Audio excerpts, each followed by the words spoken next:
All right, so if you can just explain what the Wildfire Intelligence Center is for us. So the Wildfire Intelligence Center is based down in Medford. It's an office space that has a group of professionals in there that are constantly monitoring wildfire starts that better informs our operational decisions. Okay, and I've been told the staff is about 15 people, give or take a few, is that correct? We're working toward a full-time staff of 15. We still have a couple people left to hire, but we've got a healthy contingent down there, and they're monitoring wildfires 7 days a week for us. Okay, 7 days a week. That was my next question is, I know your goal is to be 24/7. We're working towards 24/7 coverage. We're not quite there yet, but we are on 7 days a week. Okay. And then as far as these 15 people, or once we're all hired, where are they coming from? Are they students? Are they people who've been in the industry for a while, or in environment or fire, whatnot? It's a mix of experiences. We have a couple veterans on staff. We have a couple folks that come from firefighting careers, some folks from CAL FIRE that were actual responders on the ground and have experience responding in real time to fire.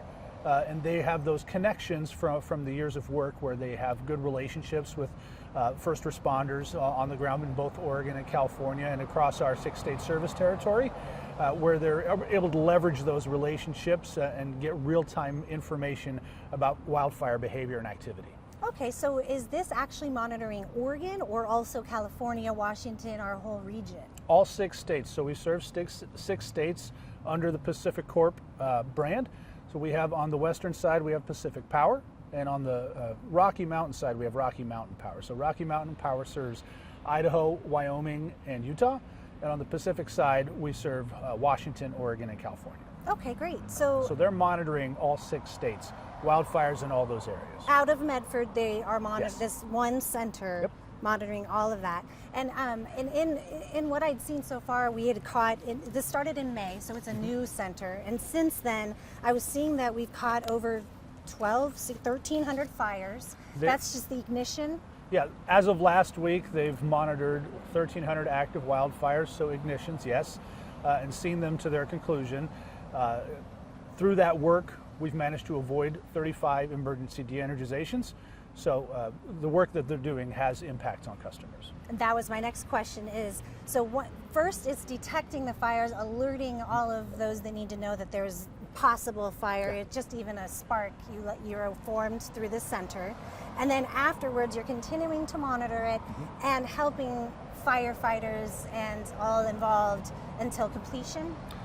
We'll help firefighters in every way that we can. Mostly we sit back and let them do their work. What we use the folks at the Wildfire Intelligence Center for is to inform our decisions as a company. So whether we turn the power off or not, if we have a wildfire getting close to our equipment, they're able to monitor that in real time and let us know which direction the fire is going. If it's going away from our equipment, it's no longer an issue. We don't need to think about emergency de-energization.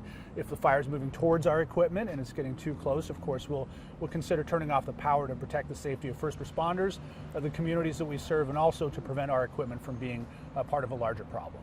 Got it. So maybe this was originally put in place for this reason that you're saying, for whether to turn power on off, and then you realize, oh, there's more we can do with this to help firefighters and other organizations, or was it all put into place together with that intent?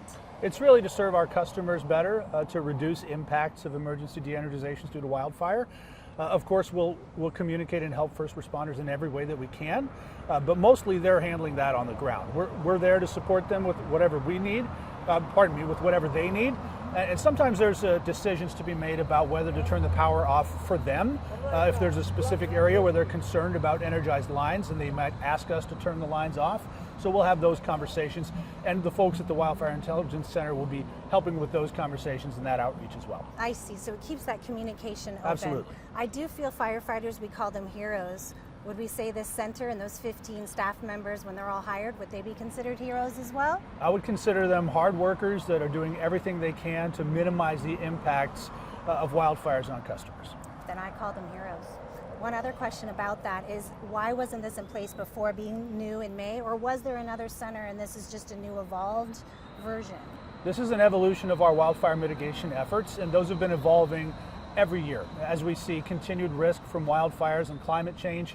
The environment out there is constantly changing, and we're trying to change with it. So we're trying to inform our decisions as best as possible, and this was one way that we found. This is based on some additional monitoring and work that our partner utilities have done down in Southern California. So we're kind of modeling this after the work that they've done and found some success with. We're looking to invoke the industry best practices in everything that we do. Yeah, that makes a lot of sense. And it also sounds like it may continue to grow as technology and new things evolve. Even in California, it will help your center here in Medford. Absolutely. We're always trying to grow and evolve and get better and smarter about everything that we do. All right. Is there anything you want to add that I've left out? I didn't ask everything. Is there something you want to let people know? The only thing that I would say is that we have three main power outages associated with wildfire mitigation. And sometimes people get those confused or conflated. So I like to point out that there's three distinct kinds of outages that customers might see. So related to wildfire season, we place certain equipment that's in high wildfire risk areas on what we call enhanced safety settings. Those settings are designed to turn the power off automatically when there's interference detected, a fault on the system from contact with a tree branch, a mylar balloon even, or animal interference like a squirrel or a bird. That'll trip the system and there will be an outage related to that. That's to prevent a spark from being emitted from the system. So that happens, those are event driven, and they're related to our enhanced safety settings. A second outage would be an emergency de-energization related to a wildfire. So when we have a wildfire approaching our system, our infrastructure, we take note, we monitor through our Wildfire Intelligence Center. If they determine that there's a potential risk to the system, we turn off the power as a precaution, again, to protect first responders, to protect the customers in the area, and to prevent our equipment from being involved in the wildfire. The third kind of power outage that might be seen is what's called a public safety power shutoff. That's a situation where we might have a weather event coming in that brings high winds with it, that might be combined with dry fuels in an area where we have a situation where we're looking at a particularly dangerous situation and there's weather involved. Our meteorologists will track that weather well ahead of time. We'll inform our operations department that it might be prudent to consider a public safety power shutoff. And from there on, there's constant monitoring, constant communication. We communicate with first responders and public safety partners 72 hours ahead of the planned event. We'll start communicating with customers about 48 hours ahead of the planned event.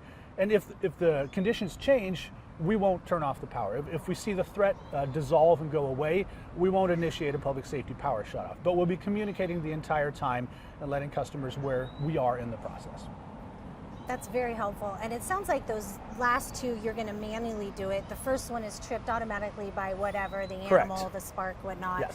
And then someone in the center would be the one to say, oh, it's a squirrel, we'll turn it on, or who makes that decision? Again, the squirrel, that's naturally occurring, that triggers a system setting. Yes. Right? No one would say, I see a squirrel on the system, I'm going to turn the power off. Yes. That's just not what happens. So those manual shutoffs, those are related to wildfire in vicinity of the equipment, or a public safety power shutoff, which is a weather-driven event where we see high winds and potential danger, and we monitor well in advance and let customers know that we're considering turning the power off. We will let customers know in the event that there's a wildfire that's getting close to the equipment if there is time. So sometimes wildfires develop very quickly and we don't have time to send out a message to customers. We just need to turn off the power. Sometimes a wildfire can be a distance away and we feel like there's enough time that we can watch and monitor, and if we see it getting to the point where it's likely that we might have to de-energize, then we'll let customers know. So if there is time, we'll inform folks that we're considering turning the power off. Okay, and it's on your website if you are Absolutely. a customer, you can see, would you know which of the three, or just, hey, it's not going to be off, or do you guys specify that? Again, it's really specific to the three different sorts of outages. If you go to our outage page, you can see the source of the outage on there, and we've added some additional characters that indicate if the outage might be related to enhanced safety settings, and if there is a public safety power shutoff, that will be clearly marked on the outage page as well. So the outage page is a great resource for customers. They can get real-time information. There's about a 15-minute lag between what's happening on the ground immediately and what they might see on the website. So the numbers can change a little bit depending on what happens with an outage, but it's a great resource for customers to know where the outage is, how many folks are affected, and when they might have power restored.